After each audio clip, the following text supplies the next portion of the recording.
தவக்காலத்தின் 30வது நாள் முன்வாக்கு. இன்றைய இறை வாசகங்களில் மோசே ஆண்டவரோடு நெருங்கி அவரோடு மலையில தியானித்துக் கொண்டிருக்கையில் மக்கள் பொன்னால் வார்த்த கன்றுக்குட்டியை தெய்வம் என்று சொல்லி வணங்கி கொண்டிருந்த நிலையை கண்டு அதிருப்தியும் கோபமும் அடைந்து, இந்த மக்கள் இப்படி வணங்கா கருத்துள்ளவர்களாகவும் நன்றி கெட்டவர்களாகவும் இருக்கிறார்களே என்று அவர்களை குறித்து கோபம் கொண்ட கடவுள் யாவே தெய்வம் பிறகு மோயிசினது சிறப்புமிகு பரிந்துரையினால் மனம் மாற்றிக்கொண்டார் என்பதையும், இயேசு வாழ்ந்த காலத்தில் அவரும் இப்படிப்பட்ட எதிர்மறையை பரிசேயர்களிடமிருந்தும் யூத மக்களிடமிருந்தும் பெற்றுக்கொண்டு அதை அவர் அனுபவிக்கிற வேளையில அவர்களுக்கு முன்னால் தான் இறைவனோடு இணையானவர் என்பதை வெளிப்படுத்த 5 சாட்சியங்களை சொல்லுகிறார். முதலில் திருமுழுக்கு யோவான், அடுத்து அவருடைய செயல்கள், அடுத்து தந்தையாம் கடவுள்,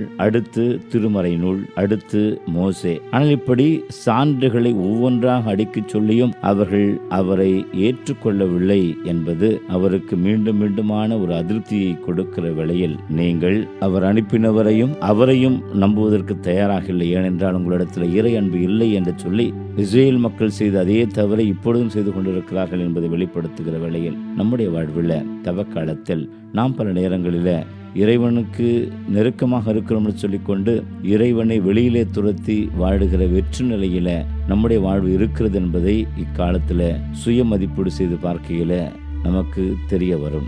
ஆகவே இந்த நிலையிலிருந்து மீண்டு எழுந்து அவரே நம்முடைய உண்மையான கடவுள், அவரை மட்டுமே ஆராதிப்போம், நானும் என் வீட்டாரும் அவரையே தொழுவோம் என்று உண்மையான உறுதியை மேற்கொள்வோம். இன்றைய வினாக்களாக, நான் என்னையே முழுமையாக முன்னிறுத்தி கொண்டு வாழுகிற போது ஆண்டவருடைய கோபத்திற்கு உள்ளாக நேருகிறதே என்பதை யோசிக்கிறேனா? நான் செய்கிற செயல்கள் இயேசுவோடு இணைந்து செயல்படுகின்ற நிலையில் உள்ளதா? சிந்திப்போம். ஆமென்.